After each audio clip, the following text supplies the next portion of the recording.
Hello, and welcome to the show. This week has been pretty weird.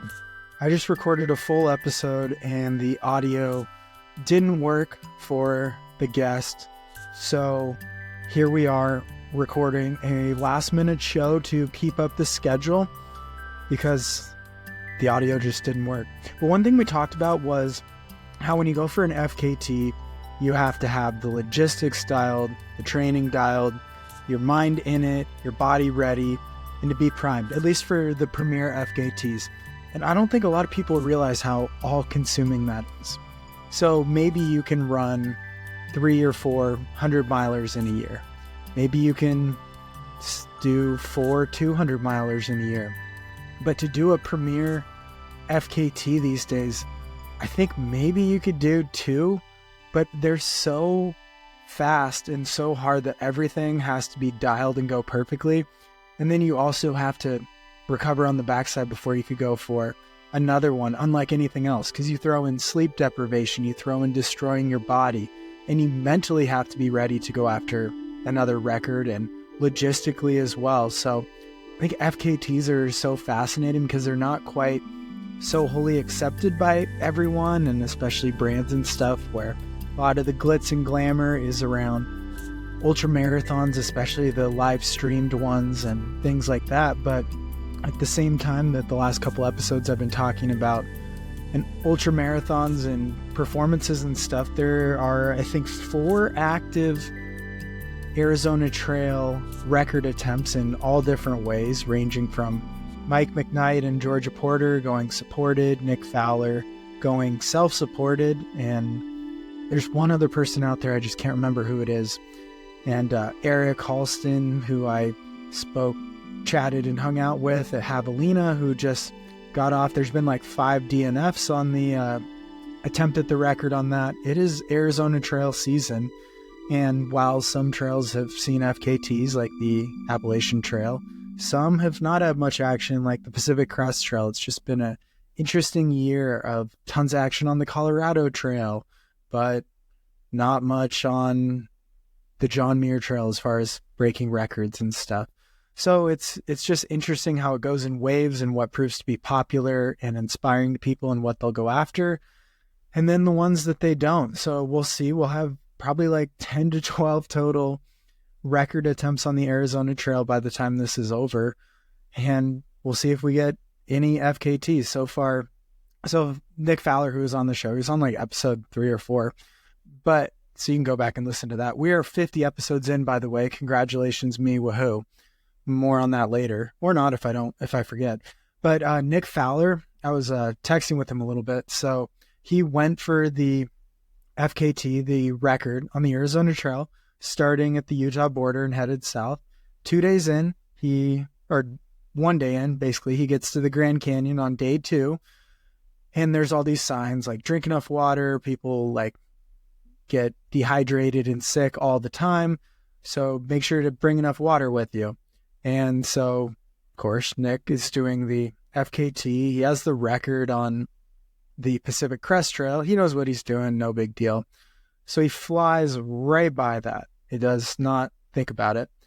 And it's like a heat wave in Arizona. This is when I was down there and it was like 100 degrees or something.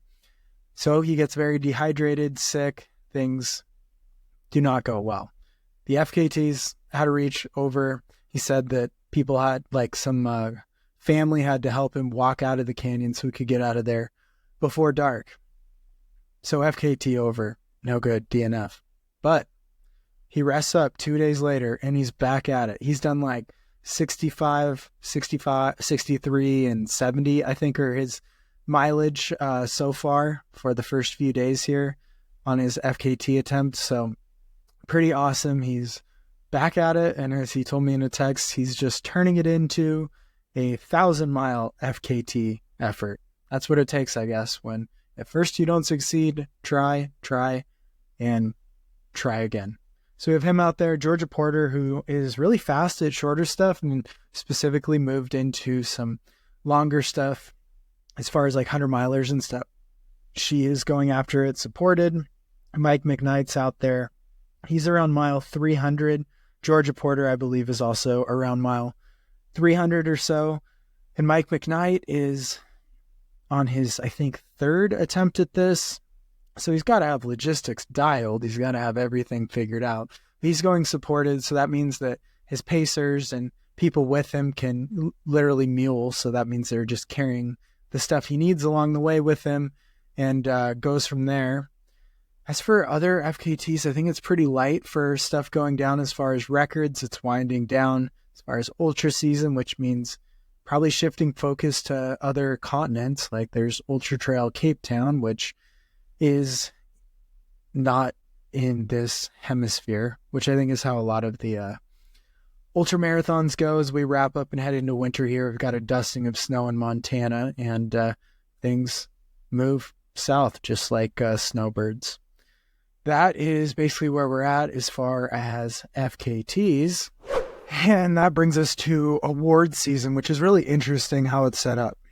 So there's FKT of the year, which is voted on as far as like top 5. So we're in the process of FKTs getting nominated, which it does feel pretty early in the year to nominate FKTs. And it's a really interesting one because it puts like supported FKTs. So they got to have a van and pacers and people muling their stuff. It pits them against people who did it self-supported, where they had to resupply on their own, carry all their stuff, and even unsupported, where they carried everything they needed from the start to the finish. So it's just an interesting voting thing where you're voting on an effort and how good of a job whoever did what you're voting on did, in context of the other people who set FKTs out there. So it's voted on for the totality of what they did, what trail they did, how competitive, how impressive the effort is, but it crosses all the styles, which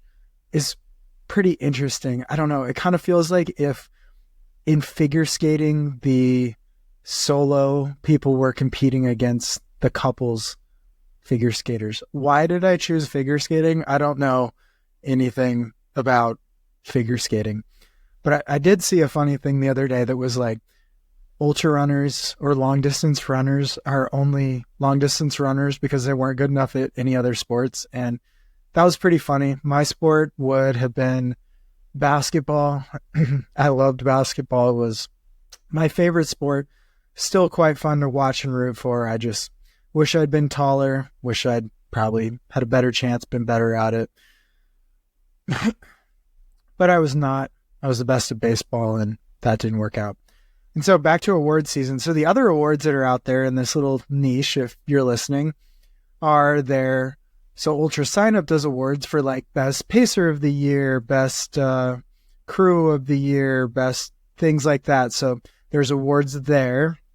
I think there's some on the through hiking front, but there's also in the ultra running world, since we cross so many different disciplines and styles of travel on this podcast, the ultra running front has this thing called Ultra Runner of the Year, but now it's been further muddied because there's like different companies presenting Ultra Runner of the Year. So it used to be Ultra Running Magazine's Ultra Runner of the Year, and that was set up where you had to be either from North America or live in North America. It's a weird stipulation. So Europeans can't really win it, but if you're an American or Canadian living in Europe, you can still win Ultra Runner of the Year. So that's strange, but they vote on it. There's, I don't know, select group of people who vote, and they come up with a top 10. It's pretty contentious, and like a lot of contracts have different things for, well, contracts have a ton of things because they're a contract. But the contracts have things like if you do this well in Ultra Runner of the Year, you get this much of a bonus. So there's a big incentive structure in that realm, as well as there's FKT of the Year incentive structures too for contracts out there. So it's just kind of weird that all this voting. So the voting is done by people in the sport that the people they're voting on know. And sometimes the people voting are coaches. So talk about a messy world. The coaches could be voting where one of their athletes is involved in being nominated or getting FKT of the Year or Ultra Runner of the Year. or something like that. And then there's this whole other realm that I think Free Trail by Dylan Bowman, he was out of Javelina, name drop. There is voting on that, but I don't think it's centered around a certain continent. So it could be anything.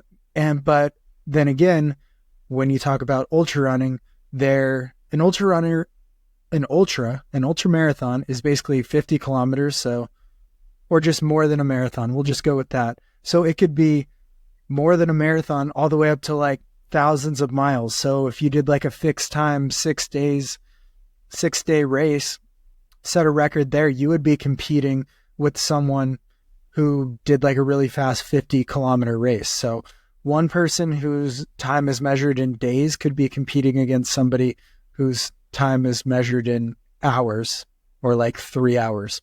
So it's a little funky and messy how we've lumped all these sports together, especially because I think they're so different. Like someone who runs a really fast 30-mile race is not going to be the same person who can run a really fast 6-day race, and pitting them against each other, I think is just strange, not to mention when people voting on it are the coaches involved in these people. And sometimes they're not a direct coach, but there's a few coaching companies where it's like, I don't want to name names, but it's like a conglomerate. So there's a company, and under that company, there's 15, 20 coaches.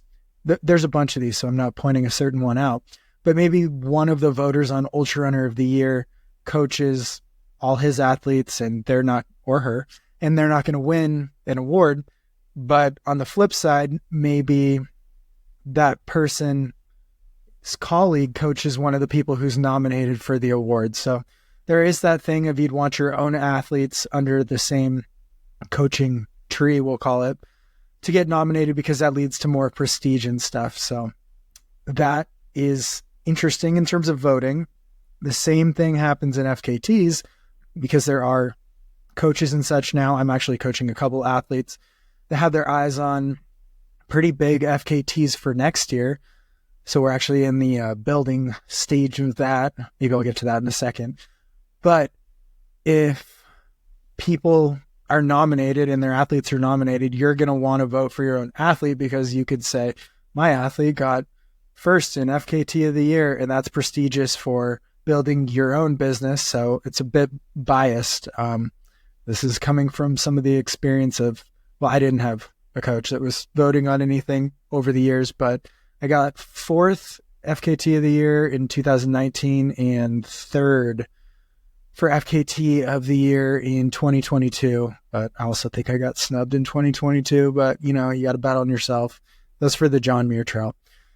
Anyways, okay, that's how voting into the year stuff works. It's pretty crazy, but we like awards. It's sort of like March Madness season where everyone does a bracket on different stuff. So that is how that works. As far as how things kind of go now, structure, let's just focus on like FKTs and ultra running. So we've kind of hit the end of the North American season, which I alluded to a little bit earlier, but that means it flows into this off season where people are going to start announcing brands they've signed with, new contracts and stuff. But ultra running is really weird because contracts are all like, what do you call it? You can't say it. Non-disclosure. So we won't know what anyone made from certain brands, and people may be announcing that they've signed or joined a brand for basically free gear. So that's always interesting. And when people jump from one brand to another, that one's also kind of funny because it's like, oh, for the last 5 years, my favorite shoe was this one. But now that I've switched to this other brand, I can't wait to use their superior shoes. So kind of loses the voice and the integrity of like who is actually right, what do they believe in, and how that all works. And so we're hitting the off season, which contract season, it's when a lot of athletes, myself included, get back to the basics, usually drop volume down, maybe work on speed, but also incorporate a lot more cross training and building up from there, because as things go, I think I did a podcast on this early, but I should go through the whole training philosophy is least specific first, or weaknesses first. So if your weakness is speed, which a lot of ultra runners it is, now is the perfect time to work on it because you have so much time to get faster And also it's the furthest from probably whatever race you're running. So you have the most time to work on it and can get more specific to whatever race you're running in the future. So how this would work is right now, let's see, 2 days ago, I did 12 by 1 minute surges in a run with like a 1 minute recovery, but it was more of a float. So like a jog in between, or a faster jog. But this is because I'm trying to get back into it. I'm trying to kick whatever's in my lungs. I'm also doing some strength work to rehab the Achilles that has been a little bit of a nagging, not concern, but annoyance. But that's kind of how things are structured. Is I'm building strength in the gym, building some VO2 max work by doing quicker stuff out on the trails while they're still dry. And this is pointed towards things in the future that have nothing to do with running fast. Like I will not be running a step as fast as I'm running these training runs, but that means under it, all these other layers of fitness, think like jogging speed or even hiking speed, kind of that forever pace that you could hold forever. That's going to be quicker by working on that top end speed. Like if your sprinting pace is faster, what used to be your sprinting pace will not feel like sprinting anymore because you've gotten faster. So just think of it as like if your top speed gets faster, then what used to be your top speed will not feel quite as hard. And that's how it'll work for every level of speed under that. That's kind of how the science and the periodization, they call it, and this is like block periodization of training. That's how that works. And so this would flow into, for me, I would increase the intervals up to like 2 minutes with a 2 minute recovery. Usually like a 1-to-1 is pretty good in this phase, because for these 2 minutes or like this 1 minute period, 2 minutes is better. Let's use that as the example. This 2 minute period where I'm pushing really hard. I'm not quite sprinting, but I'm trying to get my heart rate really high and let my body learn to run at that elevated heart rate. Basically, what's going to determine how well you do a race is almost any distance, which is kind of crazy, up to 100 miles. I don't know if there's too much science on 200 milers, but up to 100 miles is going to be your speed at VO2 max. So your VO2 max, velocity at VO2 max, which means when your body is maximize the speed that you can go for short bursts, what speed are you going? So the faster you can be going at your VO2 max is going to make all those speeds under it slot into how fast you need to go. That is why ultra runners need to run fast. That's why you need to do intervals. That's why if you have a coach, he has you do intervals. The importance of speed, especially developing it further from a race in the off season, is the only way to get faster. Like you can run in zone 2, they like to call it. It's a huge buzzword, which basically means breathing isn't that hard. Maybe your heart rate's around 140. It's going to be different for everyone, but you can run in that all your runs, but you're not going to increase your zone 2 speed really substantially or fast. I really wanted to say fastly right there, without doing VO2 max workouts. So you have to be uncomfortable to make that comfortable pace a little bit quicker. It's the quickest way it jumpstarts fitness. When an athlete starts with me, depending on where their base is, that's exactly what we attack first, because that is going to make every other pace quicker. Whether you're looking to run a marathon or a 200 miler, developing the top end of your fitness is the best way to succeed and to be faster in that realm. So that's what I'm working on. How that would flow is, I'm going to draw out my block a lot more, just because I'm taking it a little bit more cautiously with an injury. But so I like to put workouts 4 days apart. So if I did, in the normal world, if I did a VO2 max workout 2 days ago, that being 2 days from now, I would do another one. And then in between those, I might have longer runs. But in this phase, when I'm focusing on intensity, my longer runs are really just going to be around 90 minutes, maybe 2 hours. There's no reason to add volume and intensity at the same time, because there's nothing specific I need volume for. And so I would probably do 1 minute intervals, 2 minute intervals, 3, 4, and then I would probably do 5. Not every athlete that I coach, I have do 5. But like, that'd be 5 minutes hard, 5 minutes easy, 5 minutes hard. It might be a 3x5 workout. The goal is really to get to 12 minutes of total intensity once you work up to that level, because that's where the physiological changes happen. And so once you get to 5 spaced out, like you may repeat workouts, like 1-minute intervals, might be 2 weeks of that. Depending on where an athlete is or where I'm at or how much time I have to build, which currently is a lot because I don't have anything on the calendar until Cocodona, is I would stretch that out. But once I got to 5 minutes, that's when I'd probably apply that to more of a threshold block. So your VO2 max, your VVO2, it's way up there. It's the highest level. Think of it as basically sprinting, but just your highest level. And under that, you have this threshold level, which is basically the pace you can hold for an hour. So it's going to be really hard. This is maybe your 10-kilometer pace or somewhere between your 10-kilometer pace and your half marathon pace if you ran all out.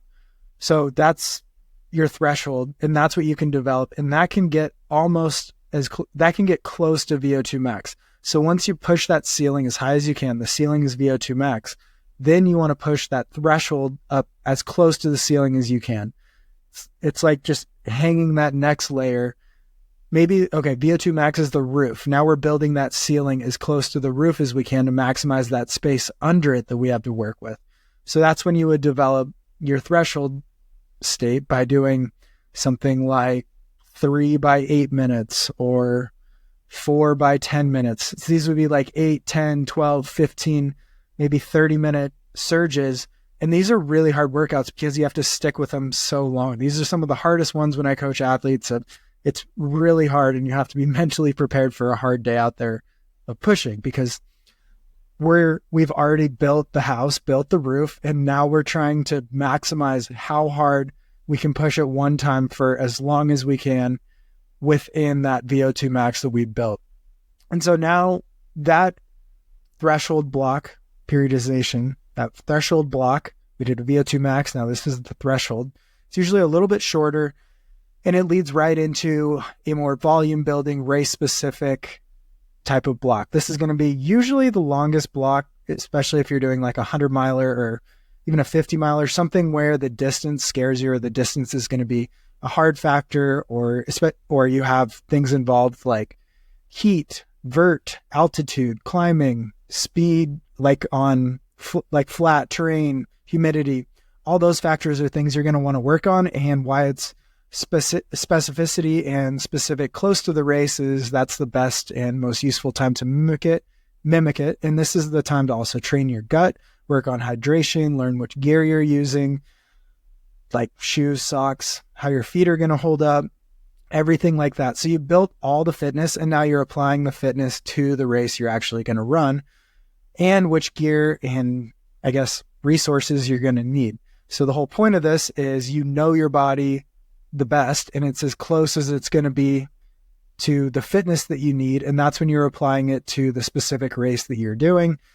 So you would think of this like you've built the body that can do this race, and now you're just like tweaking some things and turning it into the body that can actually do this race. So you have all the fitness you need. You just need to apply that fitness and have your legs figure out what it feels like to do back-to-back long runs, or have a bigger volume week, or what it feels like to do a big vert day, or hydrate up to 1 liter an hour, or consume 80 to 100 grams of carbs an hour.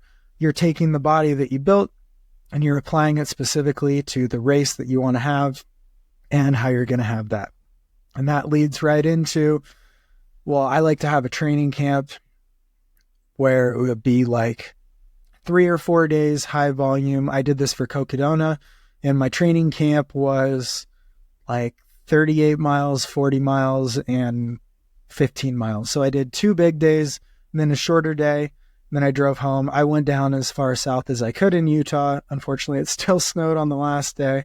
But the point of this training camp was to get as specific to the race as possible with all my exact gear and practice all the strategies that I was going to use at Cocodona. So I hit, 90 miles or something in those days leading up. And you respect a training camp leading in by having easier days or off days, and then off and easy days coming out of it. I would use the same philosophy and training build for an FKT now as well, just with more specificity. The first 2 blocks, styles, threshold, VO2 max, VO2 max and threshold in that order, probably wouldn't change no matter what you're going after. workout specific. Like if it's a marathon, you may do like more road running or hold a mile, like a tempo pace, or more pace driven than effort driven. But in essence, you could do duration or mileage, but I think duration's a little easier based on how you're feeling on a certain day. But I would do the same thing for pretty much whatever I'm attacking. It's where a lot of the science is. And then it's that specificity block where everything can change. Like there's so much science that's changing, but all of it is still pretty centered on that one block. Another big thing coming out is this whole thing of and I used to be so bad at this, like the last hour of a run, it's like, oh, I don't need to eat. Like I'm almost done. No big deal. Like gels are expensive. I don't want to eat them. But a lot has come out that at the end of your workout, whether it's a half marathon, 250-mile race, the more you eat, or a training run, the more you eat, and especially towards the end of your run, that aids and speeds up recovery. So that's a huge thing, and a reason to not skimp on eating that last gel headed into the end of a run. So specificity, we can just close this out. Then usually a taper, super simple way to do a taper, 2-week taper. I like to do half, about 40 to 60% of the volume, cut it down in the first week of the taper, and then 40 to 60% cut it down again. So if I peaked at 100 miles a week, I would do 40 to 60 miles the next week, depending on a lot of factors, of course, and then 40 to 60% of that for the next week, which would be like 30 to 40 miles or something. Just depends headed into a race, how things work out, where your head's at, how you're feeling. This also applies to vert and stuff like that. All right. That is, I don't know, the tidbit of where the off season's at, just trying to give you some free stuff out there. So we've done 50 episodes. I have some huge guests coming on. I kind of always thought that what I would do is get through 50 episodes, learn how I'm going to do this, build somewhat of an audience. You guys are awesome. And then have some big guests on. So these are like top coaches in the sport, top athletes in the sport. And by sport, I mean across FKTs, ultrarunning. What else is there? Through hiking. So I'm having some of them on. So shoot me any questions you want me to ask them. Jeff@freeoutside.com. I'm just trying to make these interviews as productive as possible for anyone out there. And I'm trying to think what I would have wanted when I started out in this sport to be able to know. Like it can be a question of like, how should I structure a week of training? Because those are things I was trying to Google a decade ago and stuff. And so I'm trying to put that out there so that you guys can use it. And I'm also hoping to ask people that have been in this longer and know more and have done more than myself as well, so that can just provide good information and feedback, help everyone out. All right, it's Halloween. I'm officially 34 as of a few days ago. And with that, my friends, I guess we will wrap this up. So, as usual, stay elite, my friends.